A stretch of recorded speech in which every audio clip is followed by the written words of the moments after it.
Hi guys, I'm Kasha. Welcome to our coffee times to talk about horror. And today I'm very excited because this is kind of my last month of summer slash holiday TBR. It's coffee time!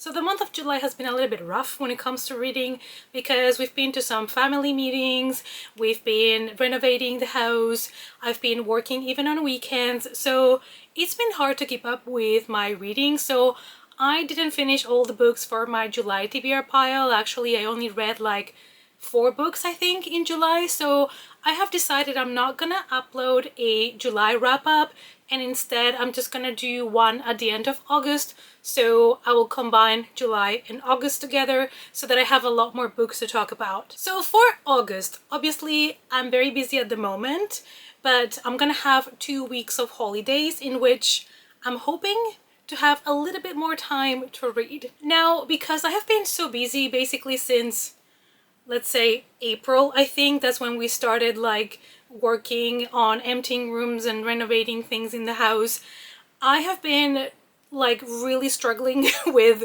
relaxing time because I've been busy, and the only relaxing time I have is to go to the movies to watch horror movies and relax. I don't have much free time to just unwind, so I think I'm gonna try those 2 weeks to really relax. I'm going to be at the beach with my parents for 2 weeks. So my parents are going to pamper me. They always cook nice foods for me. They always help me with everything. So, you know, I don't have to do too much while I'm there. Of course, I'm gonna help them with cleaning and stuff. I'm not gonna just sit there on my ass.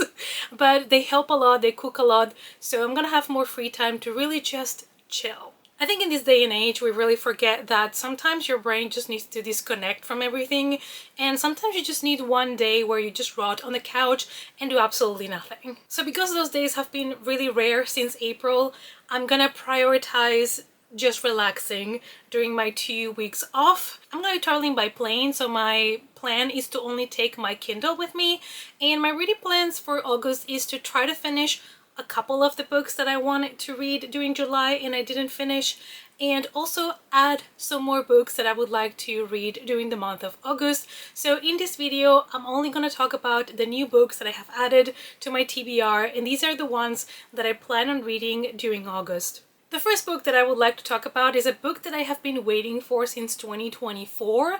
I pre-ordered this book in 2024 and it was just released in July 2025. So it's been a long waiting time.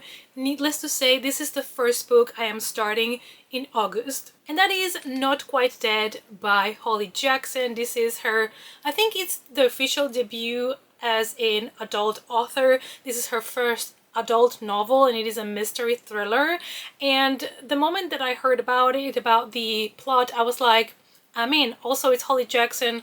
I have read everything she has published so far, so needless to say that I have been really enjoying all of her books, and this one had to be mine. I pre-ordered at Waterstones because this is like an exclusive edition with some spread edges, and it has also beautiful end pages.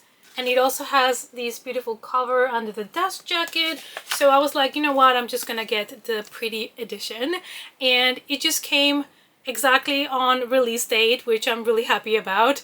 Waterstones really did deliver on that. So I was able to start this already yesterday. In one day, I have read 154 pages. So I'm already here, needless to say.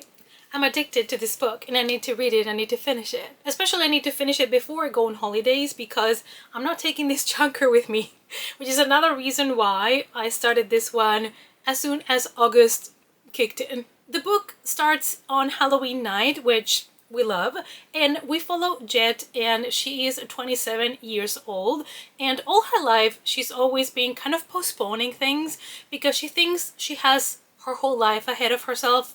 So she's like, I'll do that later, I'll think about that later, I'll worry about that later, you know, she's kind of chill. But then on Halloween night, she gets attacked, she gets hit in the head, and she ends up in the hospital. And they tell her that she has suffered severe damage to her brain and that unfortunately there's not much they can do for her. and most likely she's going to die in 7 days. That's kind of like the deadline that they give her. And Jet doesn't really know how to take the news. I mean, not really easy news when you're 27 and they're telling you you're gonna die in a week. But she's like, you know what? If it's the last thing I do on this earth, I'm gonna solve my own murder. So she starts interviewing people. She goes back to where she got hit to try to see in the scene if she could find some evidence. Like, she's really deep into it, and she has not a single minute to waste because she only has 7 days left. This is amazing so far. I'm loving it so much. And it is very much like Holly Jackson, even though this is adult, but it does read like a good girl's guide to murder kind of book, where Pip is trying to solve, you know, murder and mysteries from the town. And in this book is kind of the same thing. It's just that Jet is solving her own murder because even though she's still alive, she only has 1 week left, and the attack that she had basically condemned her to die, so the person that attacked her is a murderer. I'm really loving it. I'm really loving it, and I'm expecting to really enjoy the whole book. Hopefully, you know, when we get to the end, mystery thrillers, we all know, can be a little bit, you know, hit or miss. But being Holly Jackson, I'm confident and I'm really excited because it's her first adult book as well. And I know there's going to be some curse words that she always wanted to include in her books, but she couldn't because YA. So I'm really excited for that as well. Next, there is a book that I have also just started, and I am listening to the audiobook of this one, and it is a non-fiction book. It is called Cultish, and it is The Language of Fanaticism by Amanda Montell.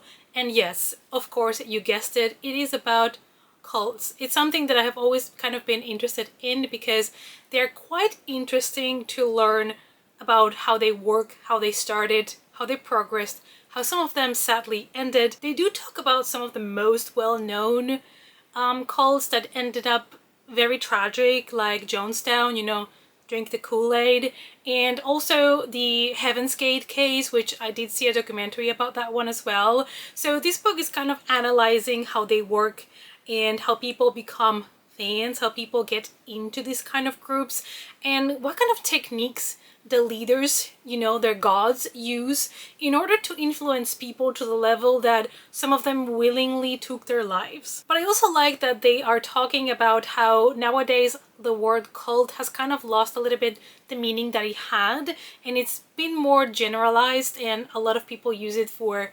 advertisement, you know, join the cult here and stuff like that. And it's not as, like, let's say, academic.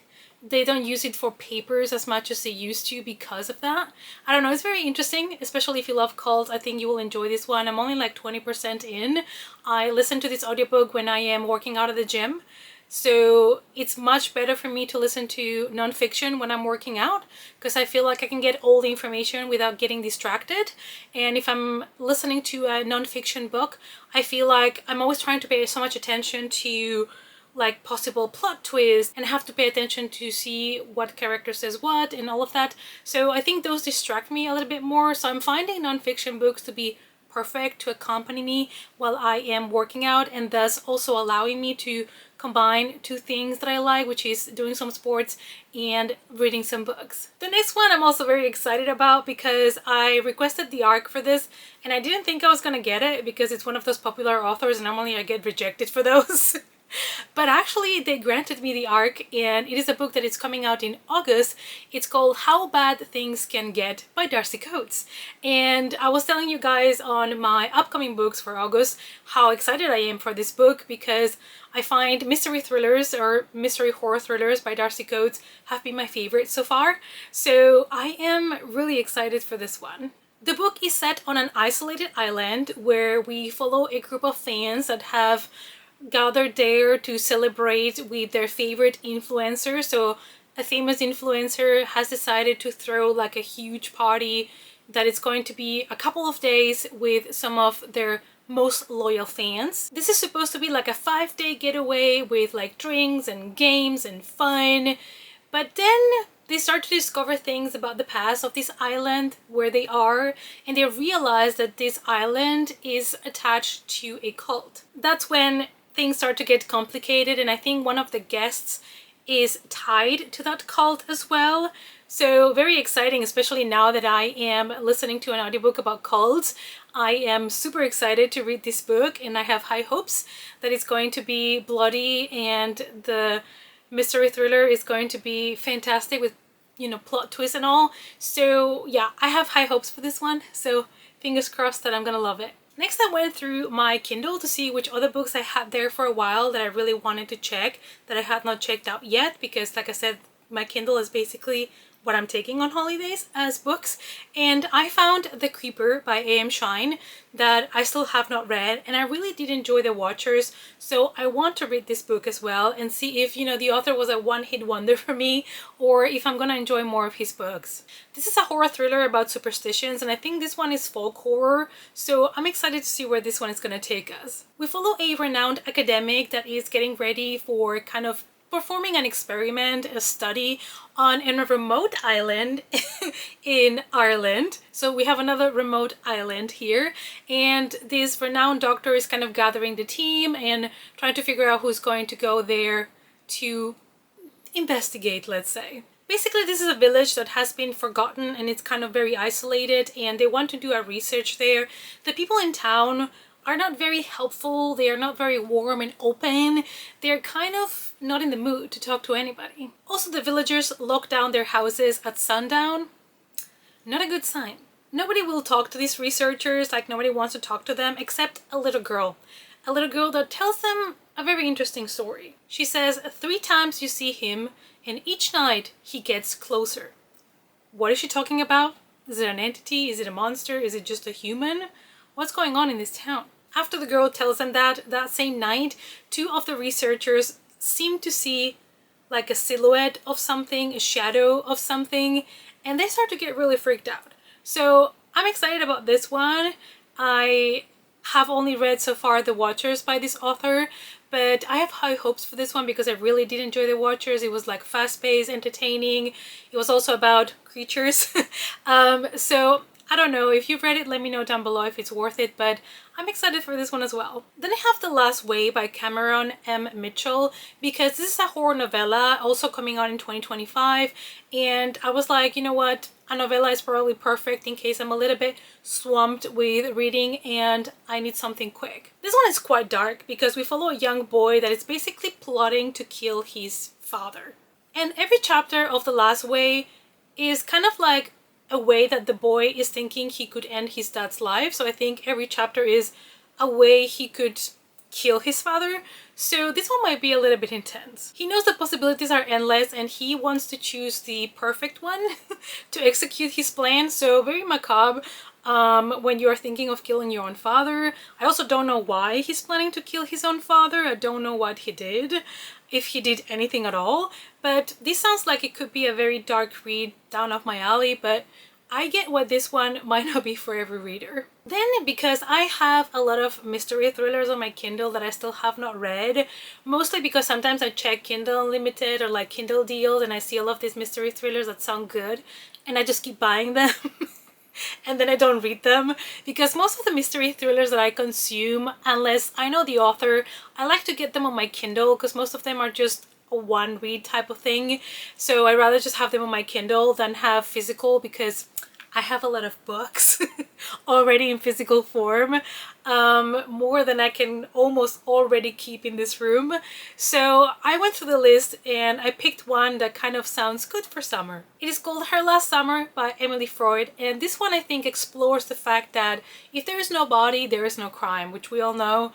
It's the best way to get away with murder is get rid of the body so well that they can never find it, because then they don't have like anything but probable cause to arrest you, and you know, the best bet is get rid of that body. 20 years ago, Mary disappeared while she was backpacking through Thailand with her boyfriend. Obviously, her boyfriend Luke was accused of murdering her because, you know, the boyfriend, the partner, that's the first person you look into when somebody disappears, but he claimed that he was innocent and nobody was found, so he couldn't really be arrested for it. And it seems that now, 20 years after the events, Luke is ready to talk about what actually happened that day. So I'm excited about this one. I've seen many true crime documentaries where this is actually a real thing.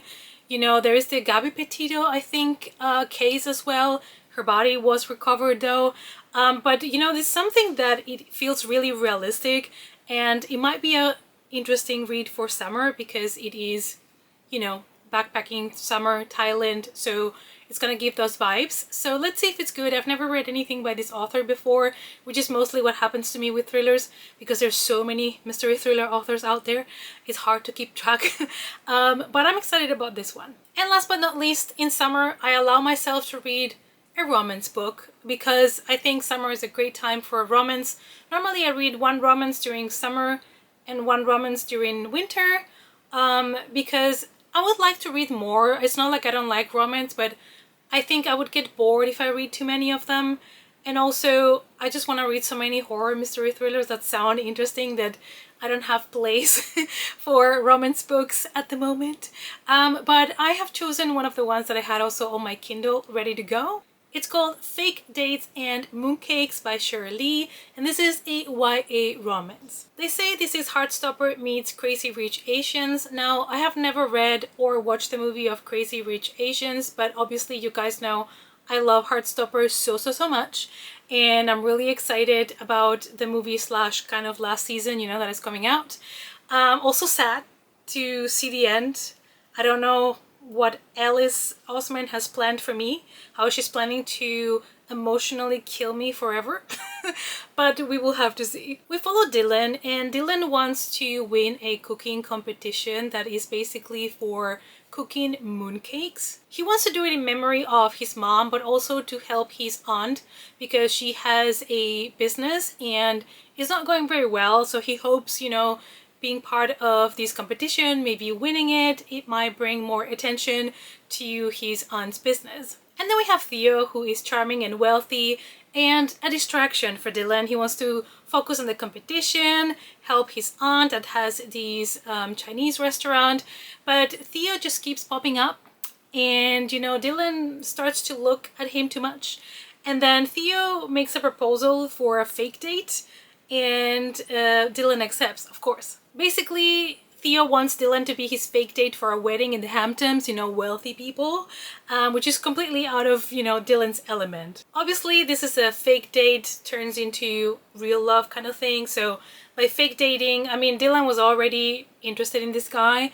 And by fake dating, he realizes that he's really falling in love with him, which, you know, I love fake dating or enemies to lovers is two of my favorite things in this type of romantic books. So I'm excited. Also, cooking competitions are always fun. So I just want something fluffy, something cute for summer when I'm at the beach to read. So yeah, this is the one that I have picked for my summer romantic read. So you guys, those were the books that I plan to read during the month of August, plus catching up with whichever books I can from the month of July that I didn't get to read because they are still in my Kindle. So since I'm taking my Kindle anyway, I'm just gonna try to catch up with those as well if I can. That is why my August TBR is kind of small, because I want to also catch up with other books because I didn't really get to read much during the month of July, which is a sad story. Let me know in the comments down below if you read specific genres during summer, if you gravitate towards more mystery thrillers, more horrors, more romance books, if you're looking for books that are set during the summer, or if you don't really care. Let me know in the comments down below. Also, recommendations are always welcome, and I hope that you enjoyed watching this video, and I'll see you all, as always, in our next coffee time. Bye!